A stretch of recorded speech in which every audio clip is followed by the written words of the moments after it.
Hello everyone and welcome back to some Wario Land Shake It with every single coin. This is part 14, so let's go. In the last episode we took down the Launchpad Labyrinth, and today we're going to be taking down Riverbloat Rapids. And this is a pretty hard stage, so in order to make this not be a 30-minute video, I'm going to go ahead and speed it up a little bit. But without further ado, let's go. And in the first section we have to deal with a turkey jerk, which we learn to shake, and this will actually make it run forward instead of just becoming an idle enemy like most enemies. Next we have to do some parkour on these Venus sky traps in order to get a giant coin bag, and you might think, well, why not just shake it out on the left loading zone? I mean, wouldn't that be safer? No, this is because most coins, or I've had at least one coin, always seem to land on the top Venus skytrap, which is just kind of annoying, and it just ruins it. By doing it on the right side, you're able to get every single coin. Next, I'm going to go ahead and try to get a treasure chest, which is a Venus skytrap seed. We just have to do a short hop out of a river onto a log, and then jump directly onto the climbable surface. Next, I mess around here trying to get a Venus skytrap, or jumping on Venus skytraps in order to get turkey jerks. And these guys are required in order to open up passageways, because we need to get some of these little objects, or giant coin bags, or a diamond. And we need to get the turkey jerks in order to do this. And there are two on the screen, so hooray! Although I had some trouble with it, with at least the second one, because I manipulated its home on accident. And if you're wondering what a home is in this context, a home is the enemy's position where it circles around. Sort of like scuttlebugs have a home in Super Mario 64, where they'll patrol around it. Now this home can be updated, sort of like what happens here with the turkey jerk, where now that it flies upward, it now starts patrolling its home. But because its home is so close to Wario, or because it's not anymore, normally, even if its home has been updated, if Wario gets in range of its home, or in range, it'll activate a lunge.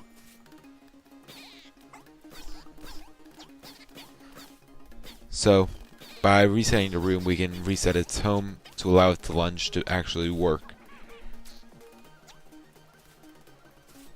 With that, we're able to grab the turkey jerk, and we're able to grab a diamond.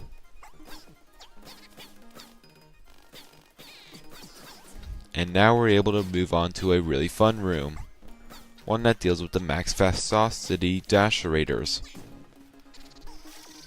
But first we're going to go ahead and grab some of these money bags first.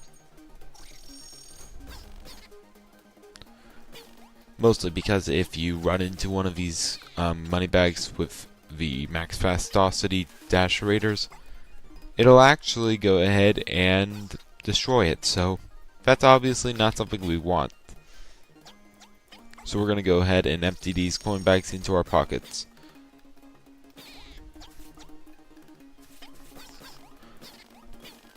And with that, we're already up to 32,000 coins. And it's still a nice number.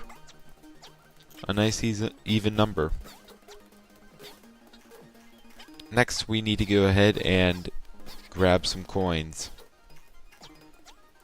and defeat the golden enemy.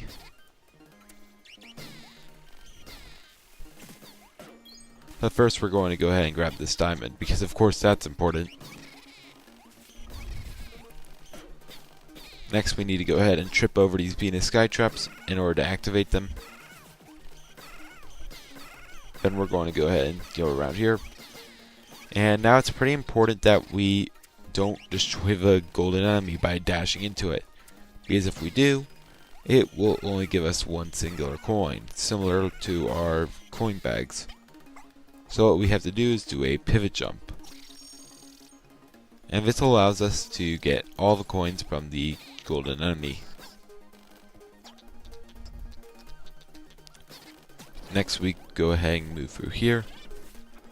And now we have this room that deals with fire. Yeah, this room is definitely fun.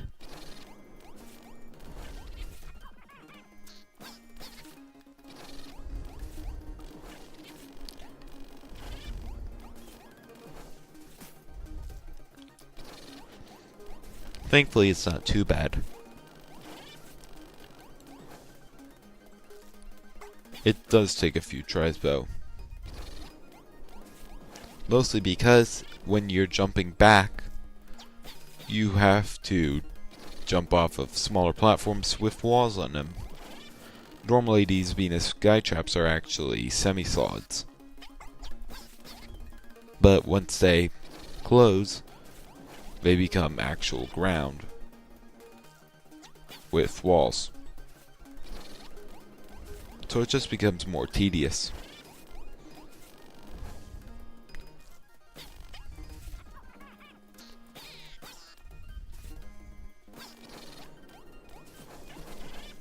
Also, if you're wondering why I'm waiting there, it's to let the enemies reset. Otherwise, I would just run into a wall or not activate the Venus skytrap. And if I don't activate it, I won't get enough height to actually make it upwards.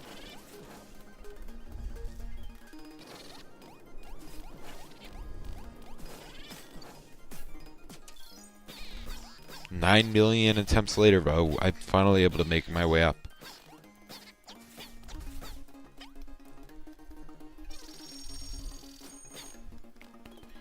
Now we get another coin bag, and it brings us up to a 500 number. So that means we got all the coins. And now we get to deal with another giant coin bag, and if you're wondering why I didn't bring it down here, I'm worried about water. Because if a coin bag falls in water, it's going to destroy it. And that's going to be fun for later. Don't worry. Next, we're able to go ahead and shake it out. We're able to get all the coins from it. I just go ahead and check for more in that room. There aren't. So now I make my way up and grab the coin bag.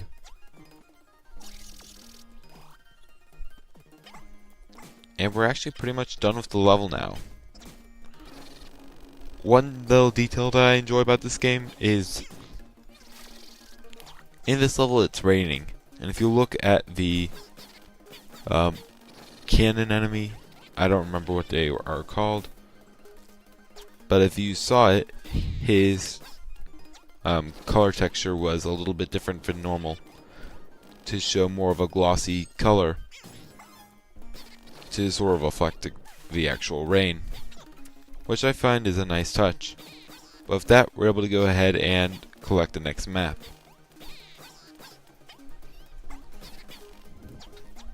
So, yeah, there's another secret level after this, by the way. Now, you might have just saw, hey, there was a giant coin bag up there. Why didn't I grab it? Well, that's because there's nowhere to shake it out. Well, except at the beginning, but there's water beneath it. Or where you start. So how am I going to get the giant coin bag into that area? I'm not. At least not on the first try. What I do is I go ahead and save. But first I have to go ahead and grab this little treasure chest first, because I forgot about it. Then I go up here. I go ahead and save.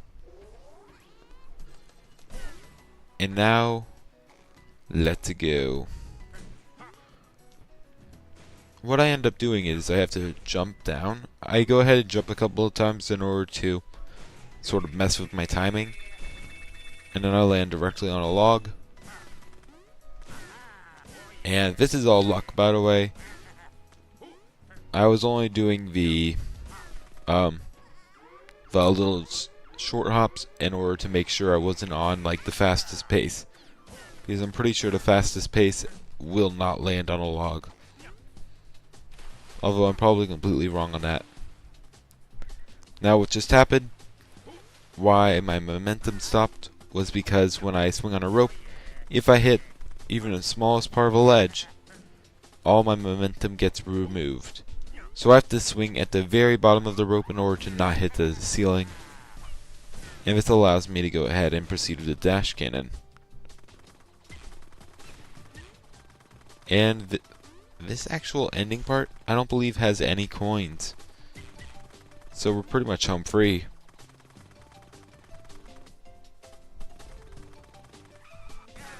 Here I would recommend just doing turns off the edge and jump a little bit early, actually going towards that iron crate. I say jump early, otherwise you'll sort of trip, and that actually is really bad for this section. Next we have this section where you could go up or below. I decided to go above. You could go down below with the logs, but I don't think it was necessary, so I didn't. But with that, we've completed Riverboat Rapids. And it wasn't really that difficult, but it was just kind of tedious, a few of the sections. But with 72,000 coins, I'd like to say thank you all so much for watching, and I'll see you guys next time. Goodbye.